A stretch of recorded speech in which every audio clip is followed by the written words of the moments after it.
Buenas tardes. El tema de hoy son los derechos de la personalidad y los derechos de la familia. Antes de tocar este punto, me gustaría regresarme un poco al tema anterior en relación al estatuto personal.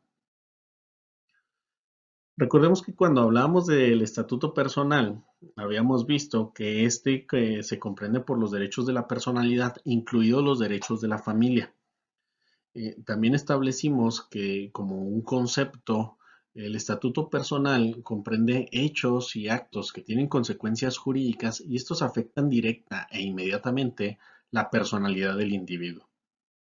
Así pues, establecimos que en México el estatuto personal, además de comprender al estado civil y la capacidad de las personas, también comprendía las relaciones familiares y las sucesiones mortis causa. Con ello, nos adentramos al estudio o la ramificación de dos temas principales, es decir, el derecho de la personalidad y los derechos de la familia. En la sesión del día de hoy abordaremos estos dos puntos y nos enfocaremos en aspectos importantes de cada uno de ellos. En el primero, es decir, los derechos de la personalidad, lo que nos enfocaremos en explicar son los derechos que tiene una persona desde el momento en que nace hasta que ésta muere. También nos enfocaremos en el desarrollo de esta persona en lo individual, o sea, en el ámbito individual. En lo que refiere al derecho de la familia, examinaremos el desarrollo que tiene esta persona en un grupo social y frente a otras personas. Cabe aquí aclarar que en México, como en la mayoría de los países, el derecho de la familia en sus relaciones internacionales ha sido uno de los temas más propensos a ser regulados por normas de conflicto, en comparación o si hacemos un comparativo con otras disciplinas jurídicas, es decir, una disciplina jurídica procesal o una disciplina jurídica comercial, no ha tenido tantas modificaciones como lo han sido los temas en materia familiar. También recordemos, y haciendo también un pequeño retrospectivo de lo que hemos analizado anteriormente, el derecho de la familia pues ha sido también un objeto de estudio por parte del periodo de la Edad Media y aún más en el periodo actual. El derecho de la familia y de la personalidad son temas estudiados y analizados dentro del derecho uniforme. Tan es así que se han establecido normas de derecho uniforme que contemplan ya estos conceptos. Entonces, el estudio y la importancia que tienen estos temas dentro del derecho internacional privado es de suma importancia, sobre todo para ustedes que son futuros abogados y que están próximos a egresar y litigar temas relacionados a esta materia.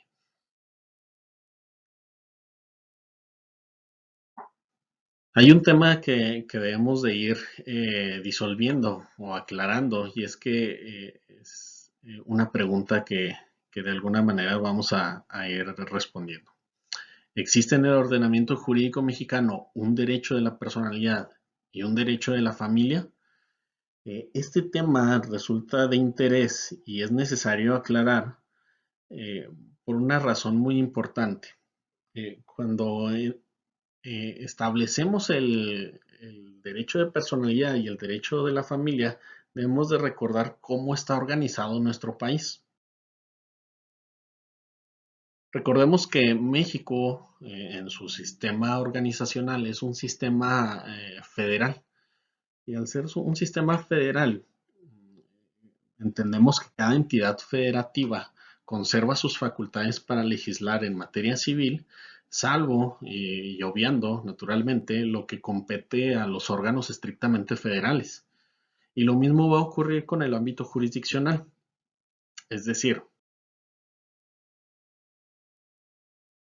cuando nos referimos al sistema jurídico mexicano, recordemos que hay un órgano del Poder Legislativo Federal, donde se establecen las normas que van a regir a la República o al Estado.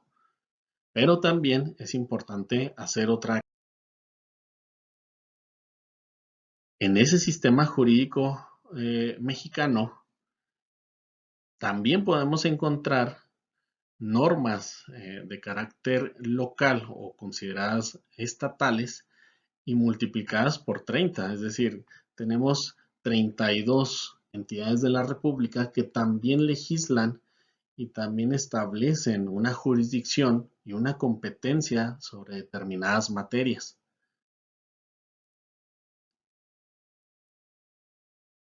Por lo anterior, mm, no existe dentro del sistema jurídico mexicano un derecho único nacional regulador de la personalidad y de la familia. Ese es un punto que debemos de tener muy en cuenta, la inexistencia de este derecho general. Y esto tiene una razón de ser. Lo relacionado a la personalidad de la familia, es decir, estos supuestos normativos y su regulación y aplicación, no son competencia del gobierno federal, esto es muy importante, sino que la competencia le corresponde a los gobiernos locales, es decir, a los gobiernos estatales. Y ante esta situación, naturalmente México se encuentra en algo que se llama un sistema plurilegislativo, es decir, un sistema donde la administración, las entidades federativas existe y por lo anterior, al existir estas entidades federativas, nos conduce a que cada una de ellas pueda de alguna manera autónoma establecer sus propias normas en este tipo de materias. Por lo tanto, cada vez que tengamos que establecer en el ámbito de nuestra condición normativa, nos encontraremos con una ramificación muy amplia de normas jurídicas que regulan materias comunes. Es decir, cuando un juez extranjero, en una situación hipotética y común, dentro de sus normas de conflicto, remite el caso al derecho mexicano, un orden jurídico mexicano que de por sí no es el mismo, aunque varios de sus aspectos normativos están uniformados, va a haber variaciones y esas variaciones que se encuentran dentro de los estados van a hacer que se complique un poco la forma de aplicar o de entender nuestro sistema conflictual. Es así que al tener cada entidad federativa un orden jurídico personalizado, entre comillas, que regule las relaciones de familia y el derecho de personalidad, su alcance no se limita a las normas exclusivamente materiales, sino también a normas conflictuales y a todas las relativas al derecho internacional privado. Esto supone que tanto normas materiales como normas conflictuales y normas de derecho internacional se pueden multiplicar hasta por 30. Para solucionar toda esta controversia, para entender y no hacernos bolas con toda esta controversia, el propio ordenamiento jurídico mexicano ha establecido una forma interna para solucionar situaciones conflictuales. Y se ha establecido a través del artículo 121 constitucional, del cual también hemos hablado en sesiones anteriores, y que de alguna manera ha venido a solucionar los problemas que puedan existir de manera interestatal. Eh, Sin embargo, este problema no se queda allí. Es decir, el operador jurídico no nada más debe tomar en cuenta que existen normas en cada entidad federativa, sino que el operador jurídico, además de ello, debe considerar que existe normas de diversa jerarquía, normas con la aparición de otros ordenamientos de ámbito interno, de ámbito espacial, a los que más adelante nos iremos refiriendo, pero que también son importantes considerarlos. Es por eso que resulta casi imposible afirmar que en México existe un derecho de la personalidad y de la familia a nivel nacional y que sea todavía además armónico y unificado. Este planteamiento o este cuestionamiento que tenemos, de alguna manera,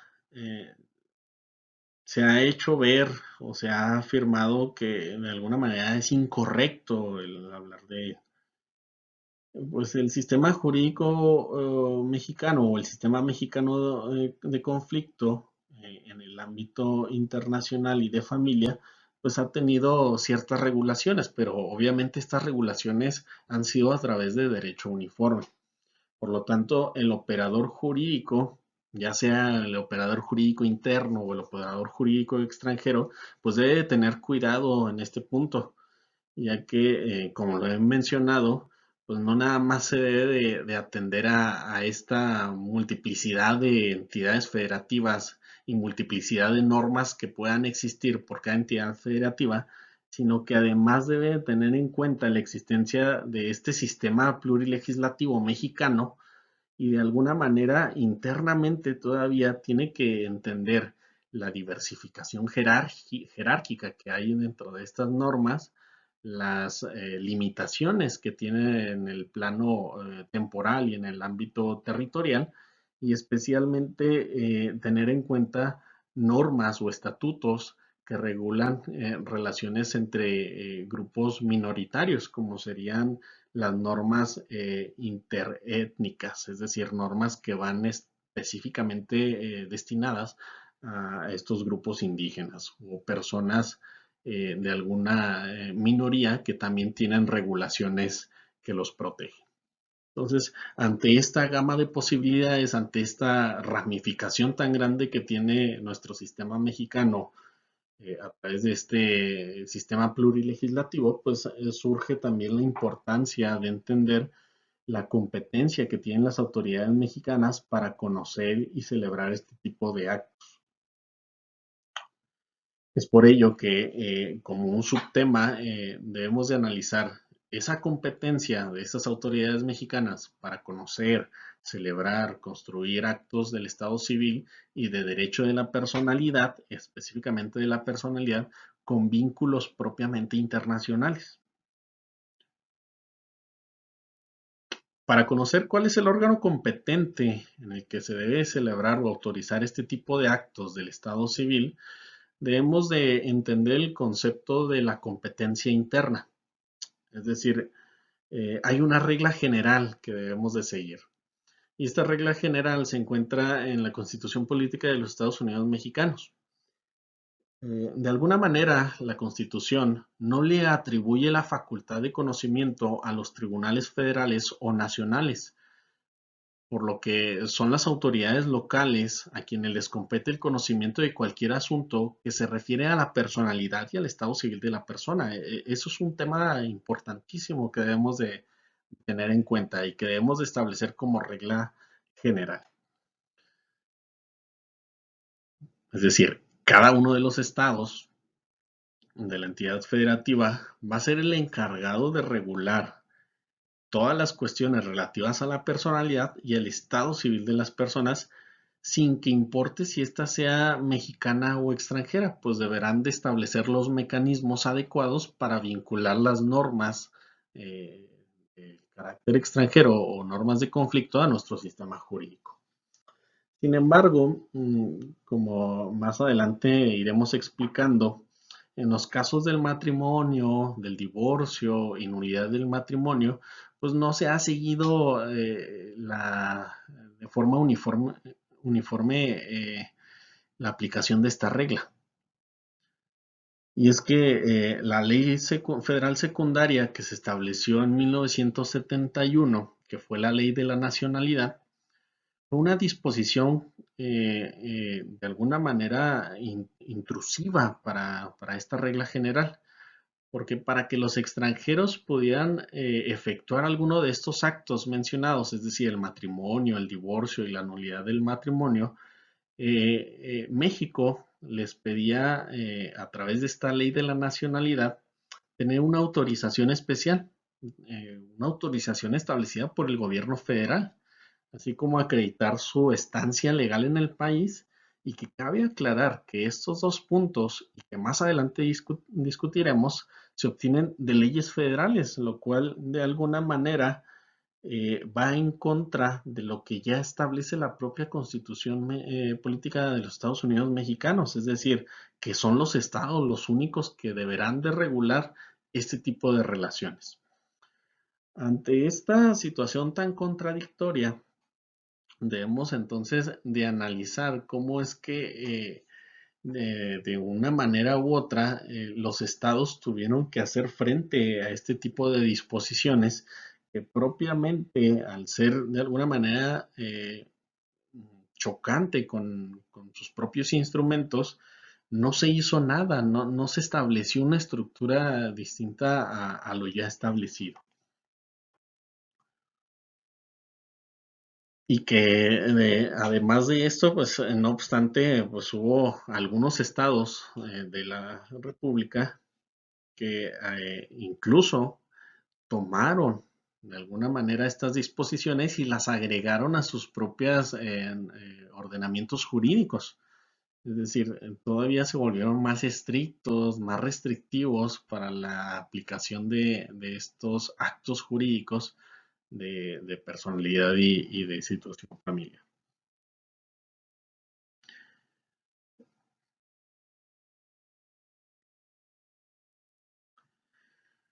Atendiendo un poco a lo que les estaba comentando, la ley de la nacionalidad que se introdujo en 1971, pues establecía algunas disposiciones normativas como las que se muestran en pantalla. Es decir, el artículo 9 de esa disposición de 1971 establecía que, por ejemplo, la extranjera que haya contraído matrimonio con mexicano podrá solicitar su certificado de nacionalidad mexicana por naturalización y para ello deberá hacer la renuncia de su nacionalidad de origen y su potesta de adhesión a las leyes y autoridades de la República Mexicana. Además, fíjense, dice, comprobar su residencia legal en el país y la nacionalidad mexicana del esposo. O sea, es decir, había que comprobar que la persona estaba legalmente en nuestro país y todavía tenía que solicitar este certificado. Lo mismo pasaba con el varón, pero bajo otras características propias de estos artículos.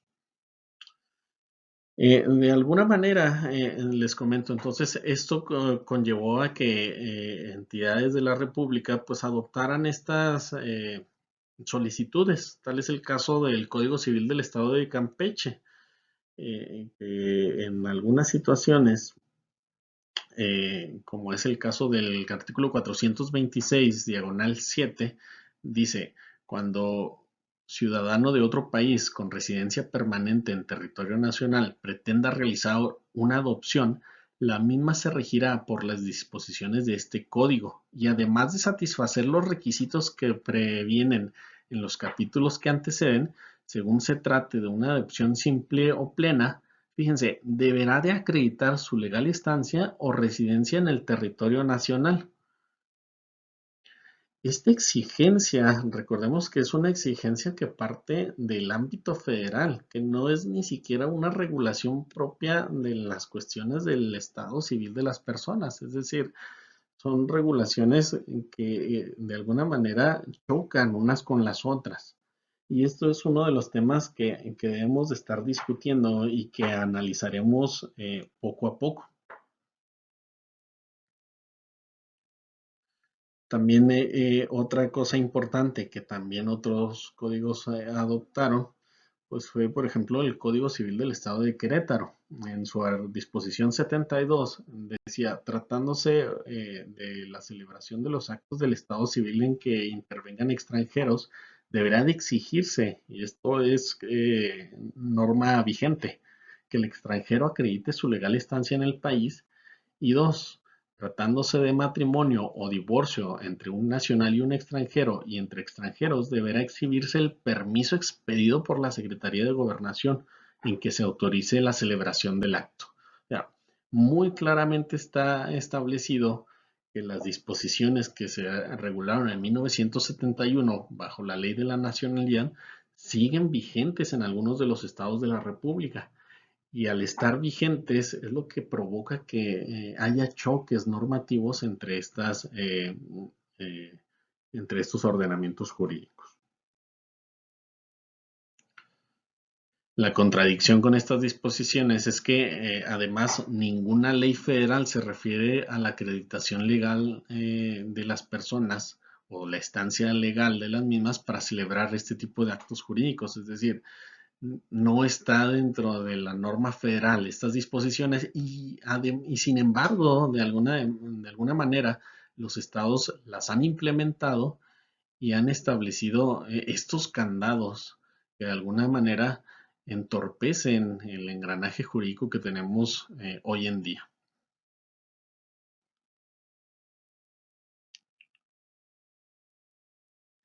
También es importante establecer no nada más la competencia de la personalidad, sino también la competencia en cuanto a las relaciones familiares y que también van vinculadas con el aspecto internacional. O sea, las relaciones familiares, pues, naturalmente han sido un campo de objeto del derecho interno muy estudiado. Es algo vital para los estados la regulación de estos elementos. Y tan ha sido importante que dentro del derecho convencional internacional, el grado que han tenido de modificación, pues ha tenido que ser estrictamente necesario adaptarlo a nuestro sistema jurídico. Recordemos que el sistema jurídico mexicano fue un sistema jurídico mexicano casi por 80 años territorialista. Entonces, las necesidades que tuvo de hacer legislación o de establecer algún concepto de estatuto personal o de elementos propios de las relaciones familiares, pues se limitaba a sus aspectos nacionales internos. Pero al momento de superar este tipo de pensamiento territorialista, es necesario irlos adaptando a nuestro sistema jurídico y establecer de alguna manera una proyección internacional. Sin embargo, por esa convencionalidad que tiene nuestro derecho nacional, se ha llevado o se ha llegado a pensar que el derecho interno mantiene una doble proyección, es decir, la proyección interna y la proyección internacional. Y esto es porque las regulaciones, como ya vimos anteriormente, todavía mantienen ciertas restricciones y no han permitido la amplitud o la adquisición de ordenamientos jurídicos internacionales por esta autonomía que tienen los estados regulatorios y que además, más adelante veremos, no se ha hecho un buen análisis de los mismos. Entonces, en lo relativo a la competencia de autoridades mexicanas para regular las relaciones de familia con una vinculación internacional, pues es bastante importante tomar en cuenta algunos aspectos. Las relaciones familiares se han hecho específicamente en el campo del derecho interno, por lo que ya les había comentado, y en México pues, realmente no existe un consenso respecto a qué órgano le compete legislar sobre ellos. A pesar de que existe esta regla general de la que ya habíamos hablado, donde los estados son los encargados de regular las relaciones de familia, eh, eh, los propios estados e inclusive la federación con la intromisión en 1971 de la ley de la nacionalidad, pues ha boicoteado de alguna manera cómo se debe de establecer la legislación de estos elementos. En tal virtud, pues se han desprendido tres criterios que iremos analizando detenidamente. El primero de ellos es considerar a los legisladores que dentro de sus códigos locales se les declare una competencia a sus tribunales. Es decir, los legisladores de algunos códigos locales lo que han hecho para solucionar esos conflictos, pues es declarar dentro de sus propios códigos la competencia de sus tribunales. Es decir, el código mismo señala que los tribunales de la entidad federativa tal o cual, pongamos un ejemplo de Chihuahua, serán los encargados de regular las relaciones en materia familiar. Y estas relaciones de familia también vinculadas a la cuestión de los extranjeros. Si, por ejemplo, por dar algún ejemplo breve, en la Ciudad de México declara competentes a los tribunales de las entidades para regular estos supuestos normativos y han establecido algunas normas de derecho internacional privado al respecto para dar vinculación a estas normas. Pero no todos los estados han establecido este mismo criterio y debido a esto es que hemos tenido estas complicaciones. Por ejemplo, hay legisladores de los estados que en lugar de declarar la competencia de sus propios tribunales a las relaciones de la familia, lo que han hecho es adherirse a las disposiciones que indica o resuelve los legisladores de la Ciudad de México. Es decir, recordemos que anteriormente los lineamientos que se establecían en el Distrito Federal, ahora en la Ciudad de México, se establecían como norma federal. Y tal era el caso que todas las disposiciones que salían del Distrito Federal se copiaban por los estados, hacían una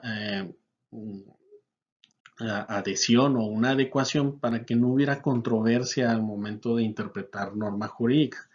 Entonces, de alguna manera adherían estas disposiciones a lo que indicaba el legislador de la Ciudad de México o bien dentro de sus propios ordenamientos jurídicos aclaraban ciertas disposiciones normativas.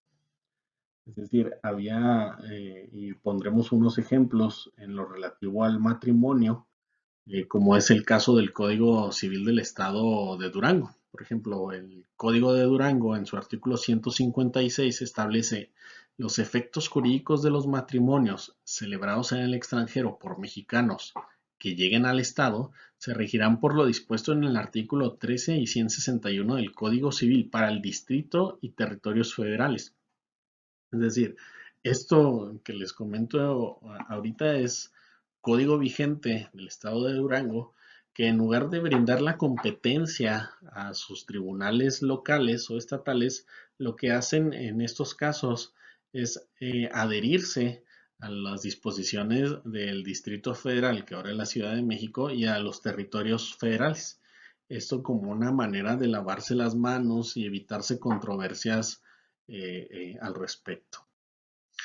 También teníamos anteriormente, por ejemplo, en el Código de Coahuila de 2015, que por cierto este es un artículo ya derogado, las mal llamadas adopciones internacionales. Fíjense cómo funcionaba en el artículo 511.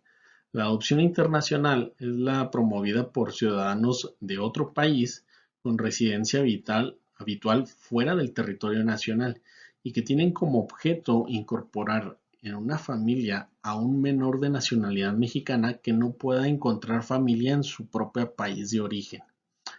Esa adopción se regirá por los tratados internacionales suscritos y ratificados por el Estado mexicano y en lo conducente por el Código Civil para el Distrito Federal. O sea, un código de Coahuila no atribuye a sus tribunales esa competencia, sino que también en 2015 aún se adhería a las disposiciones del Distrito Federal.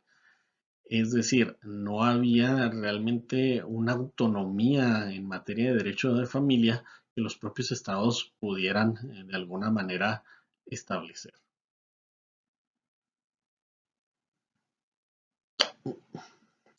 Una tercera situación que surge, que es la que vamos a ver a continuación,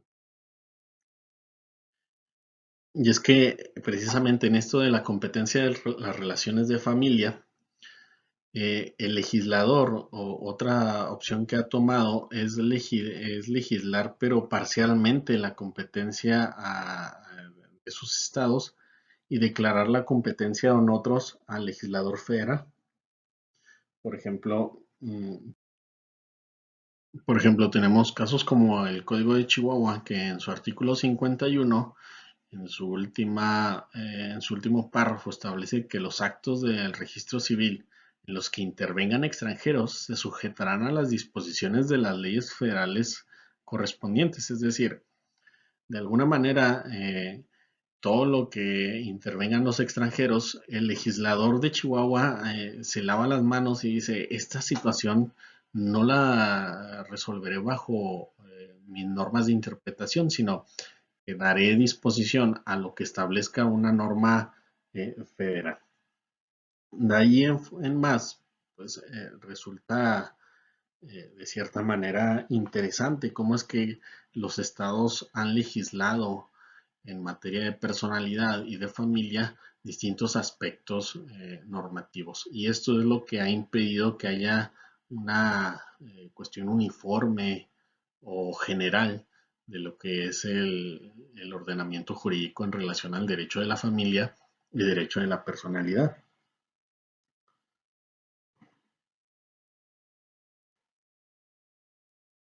Esto nos permite darnos cuenta que la forma en que se regula el derecho de la familia y la personalidad por parte de las entidades federativas pues es variada y tal es el caso que en estos últimos dos elementos o estas últimas dos características los legisladores de los códigos de las entidades están delegando una función que les corresponde a ellos como norma general a otras legislaciones. Específicamente, de alguna manera, han declarado su incompetencia para legislar sobre lo particular. Tiene de alguna manera una cierta justificación, aunque no es plausible. Es decir, posiblemente esa incompetencia se debe al centralismo tan radical que tuvimos durante mucho tiempo en México y ese sometimiento tan agobiante que vivió México durante el siglo XX. Sometimiento que con apoyo de estas regulaciones secundarias como fue la ley de la nacionalidad, pues propició que los estados o las entidades federativas pues se hicieran pequeñas o se minimizaran y lo que hicieran pues fuera de alguna manera adaptarse al sistema preponderante, en este caso al sistema federal. Y aquí cabe aclarar una idea importante y algo que me gustaría que quedara ya como una cuestión final de de esta primera parte de nuestro curso, y es que hay una idea incorrecta de algunos profesores y de algunos políticos inclusive que desarrollan, y aunque no está estrictamente establecido en un escrito, y es que afirman que todo lo que corresponde al tema de extranjeros es de la competencia de la federación y nos damos cuenta que esto es una situación totalmente incorrecta. Es decir, inmediatamente y la postura, y no me dejarán mentir, la postura que se manejan por algunos profesores o algunos políticos es que todo lo relacionado a las cuestiones de extranjeros, todo en su totalidad englobado, le corresponde a la federación. Y nos estamos dando cuenta en esta pequeña sección que el propio estatuto mexicano o el ordenamiento mexicano establece que para las cuestiones de familia y de personalidad, o sea, todo esto que se engloba dentro del llamado estatuto personal o estado civil de las personas, lo regula el Estado. Y aquí es una cuestión importante que ustedes deben tomar en cuenta. Con el concepto de extranjero no solo se refieren a los extranjeros, sino también a los actos ocurridos por los extranjeros. Aunque ellos no participen o aunque en ellos no se participe algún mexicano, estas creencias equívocas que de alguna manera se han pasado generación tras generación, pues han hecho que de alguna manera el derecho internacional privado y sobre todo la materia de los conflictos, pues sea un dolor de cabeza para muchos de ustedes. Y esto es porque no se entiende cómo funciona o cómo debe de establecerse este entendimiento de la autonomía que tienen las entidades federativas para legislar y establecer una competencia sobre ámbito en materia familiar. Por el momento, les agradezco que hayan prestado atención a esta sesión. Es una sesión corta. Mi intención es que no sean sesiones tan tediosas. Todo esto bajo la situación que estamos viviendo hoy en día con la cuestión del coronavirus y también apegados a este proceso que no para todos es conocido, que es esta cuestión de virtualización de las sesiones. Todo esto apegado al programa de continuidad académica, pues sí, de alguna manera intentaremos darle pauta a nuestras sesiones de esta manera y de hacerlo lo menos pesada para ustedes. La siguiente sesión que se suba será la segunda parte que comprenderá todo este concepto de la personalidad y abordaremos algunos temas y características importantes de la personalidad. Estableceremos ya algunas reglas uniformes que se han establecido dentro del tema de la personalidad. Estudiaremos un tema que es dentro de la personalidad, el nombre. Estableceremos algunos ejemplos prácticos relativos a este. También analizaremos el tema de la emancipación y cómo es que se regula dentro de nuestros ordenamientos mexicanos y la dichosa declaración de ausencia y fallecimiento de la persona. También abordaremos temas como el cambio de sexo, las cuestiones de la familia propiamente, las implicaciones sociales del derecho de la familia, el derecho constitucional convencional en materia interna y el estado civil de las relaciones familiares y las pruebas que se pueden establecer dentro de este concepto. Pero esto ya lo veremos en una segunda parte a partir de la personalidad y todavía contemplando este tema de derecho de la personalidad y de la familia. Sin más, les agradezco y muy buenas noches.